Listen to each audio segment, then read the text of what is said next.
Welcome once again to the reading room. I know it's been a bit. A little bit, yes. It's been a while. So this is, we took 2 weeks off. We kind of disappeared for a couple weeks. The first week was not on purpose. We had actually recorded, and if you listen to the podcast, I think I mentioned it. Did I mention it? I don't remember if I did, but whether or not I did. We actually had Brother Ed in the house, and you'll know, because, not this last episode, the episode beforehand of the Comic Shop, the podcast, you'll know that Brother Ed was up and we had an epic discussion. Before that, we had recorded an equally as epic episode of the reading room. Yeah, that Never got put up. No, right. No. Mea culpa, sort of.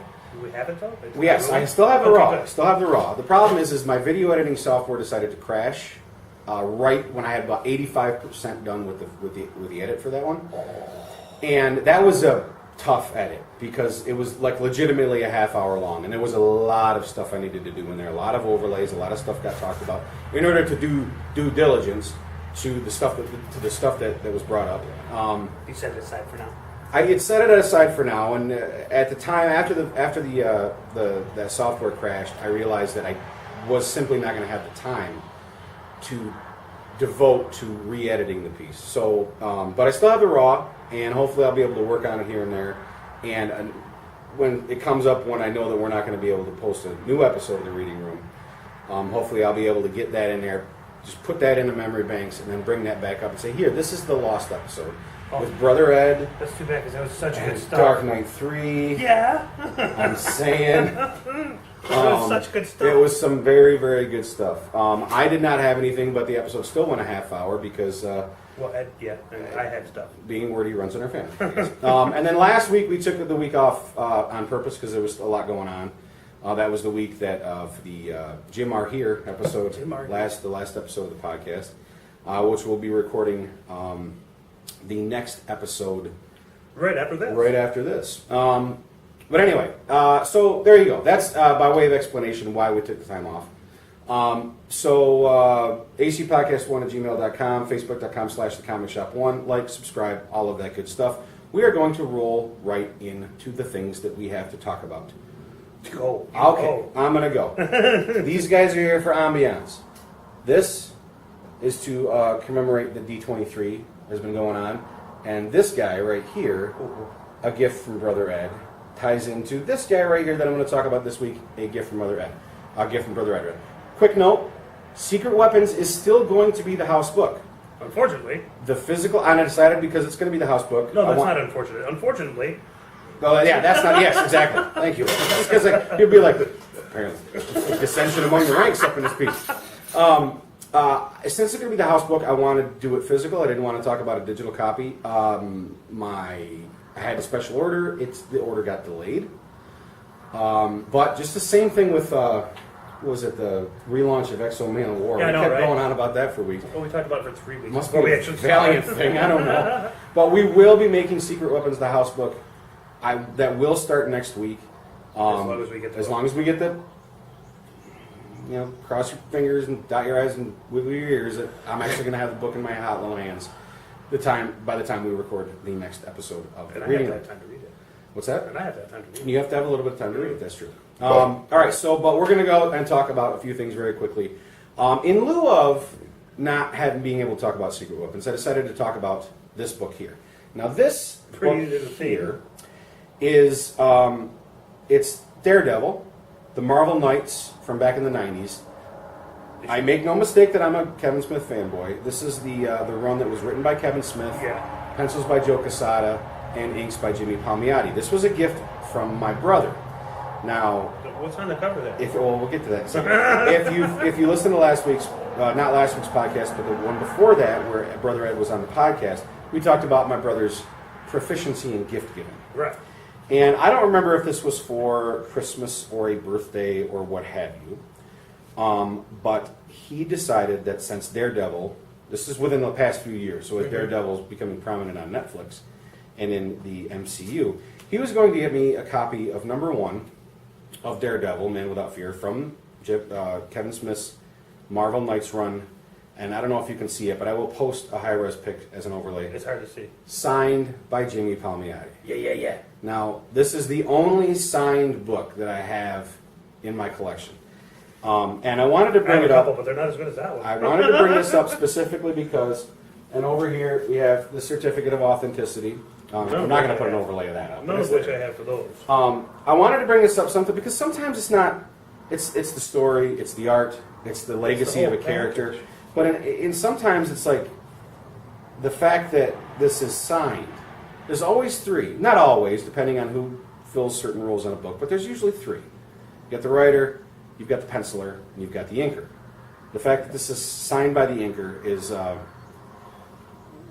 it's hard.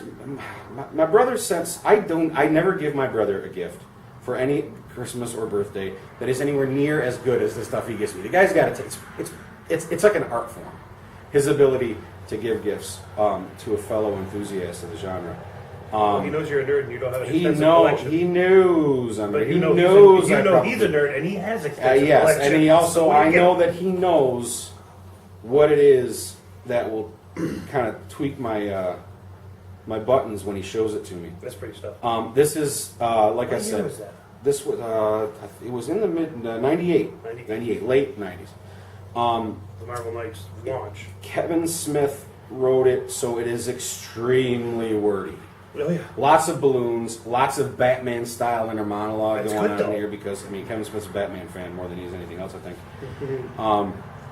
But the story is there's a lot of stuff that goes on in this story that's weird. It's a lot of stuff that's got in the story that goes down in the history of like the strangest things ever, like the most reprehensible things ever done by a comic book hero, like throwing a baby off a rooftop. Wow. And stuff like that. And I believe that happens later in this run. But there is the fact that it's signed by Jimmy Palmiotti is cool, but the fact that in this book Jimmy Palmiotti did some ridiculously good colors. Yeah.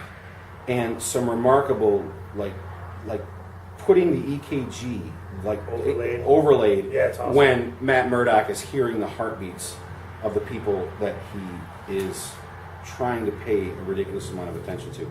And Foggy's up in this thing, Karen Page is up in this thing. And it's so there you go. I'm not going to spend too much time talking about it. It's a deep story. It's a lot to talk about, so I'm not going to get into the story too much. Oh, no. Pencils and inks are excellent. The story is, in fact, I said, wordy. I mean, you can go through a whole issue of comic books. That number one there, that launch, that Yeah. story arc, I think it goes in the foreground and the background for the next 25 issues. Oh, this set a bit of a bar for what happens with Daredevil going forward from me. This is after Frank Miller was on it, obviously. Yeah, so there you go. That's my little, and he's here for ambiance. Well, he's Daredevil. He's Daredevil, so he's just here for He's here a for little presence. So that's what I got this week. Is I decided to pull up the only signed copy of anything that I have in my collection, thanks to Brother Ed, Is that a fold-out cover? a man who knows how to Or is it a give fold-out gifts. inlay? It's a fold out, and in the fold out, Oh, it's that a lot gives of you backstory. Yeah. Yeah, because this is kind of it's a number one, so they give you like some extensive backstory in the fold out and stuff like that. The history of the character, stuff like that, character bios. Yeah, it's a number one, a reintroduction to the character. Yeah, sort of, or the supporting characters. yeah, and it's but there you go.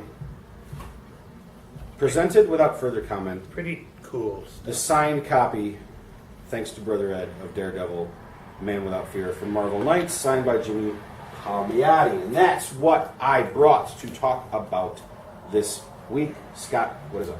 All right. Well, a couple weeks ago we talked about at length at Transformers, and then we teased a little bit of G.I. Joe and Transformers comic book history. This is G.I. Joe versus Transformers. However, this is not done by Marvel or DC. It is definitely an Elseworlds type book, and I don't even know the company's name. There's a lot of imprints. Udon? Like Udon. It's licensed DDP. by Hasbro. It's licensed I don't by, know well, it's who licensed DDP by Hasbro, but not by Marvel. I don't know who DDP is. It's, so it's definitely. I have not. I was not even aware of this one's existence. to be Yeah, honest with I you. wasn't either until I found it. Right. This of all places, I found this at the Ohio Street School Book Fair.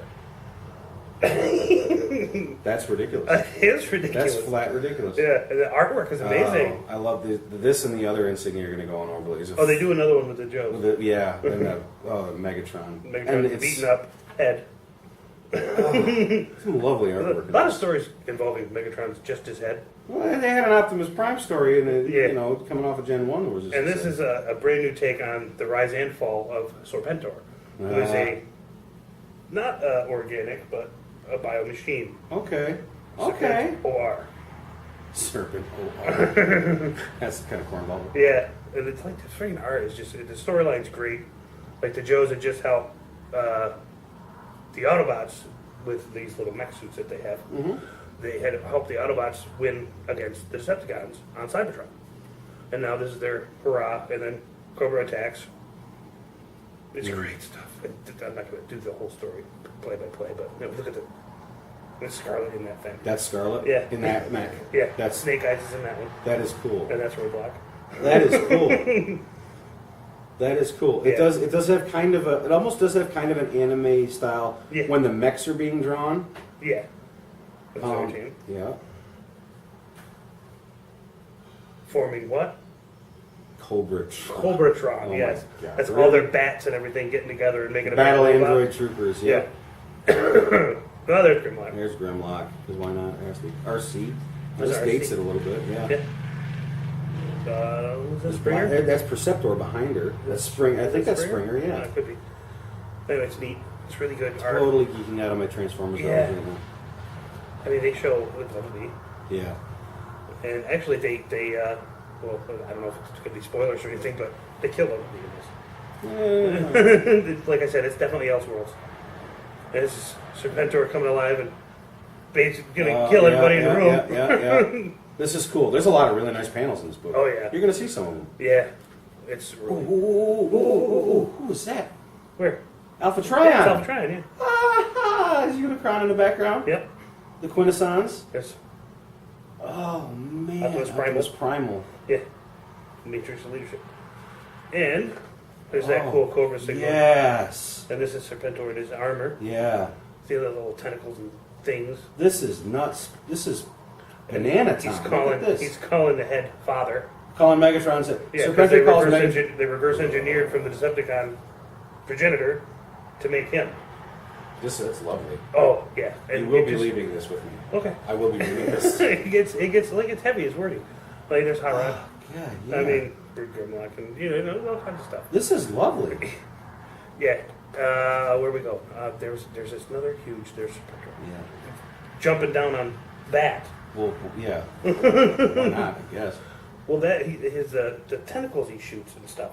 It's crazy how strong he is. He can crush a transformer. Mm. But he crushes those mech suits with no problem. Yeah. This is pretty cool. Yeah. Well, at the end of the story, wow. Well, that's a gallery. I love the gallery. I will But, be enjoying the gallery. The gallery might provide a lot of the overlays. It could. Where in the hell is it?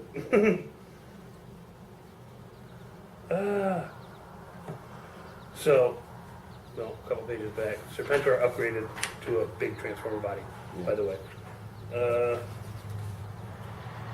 Yeah, he almost killed Fry, becomes one with the Matrix, and realizes, hey, this is stupid, what am I doing? All life is precious, yada yada boop. But when when Serpentor was being created, Cobra Commander had an asset in the field, and he put a back door in.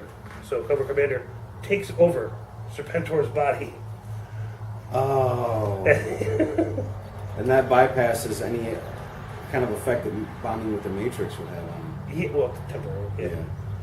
But it's the end is pretty fantastic, and something unexpected happens. But I'll let you read that for yourself. Yes. All right. G.I. Joe versus the Transformers: The Art of War. Yes, The Art of War is the title of the book. And it's like I said, I found it at my son's elementary school book fair. It's really good for a comic book company that I'm nowhere near familiar with. This is. Look at that. Well, you can do that later. Oh, we gotta do it. All right.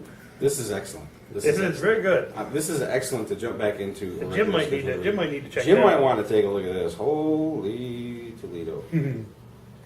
All right. Okay. So there you go. That's been the reading room. Yes, it is. Nice. It's been the reading To the point. Like I said at the outset, Facebook.com/thecomic-shop1. Everything will be on there. Go back, check out the YouTube show, like, subscribe, comment, let us know.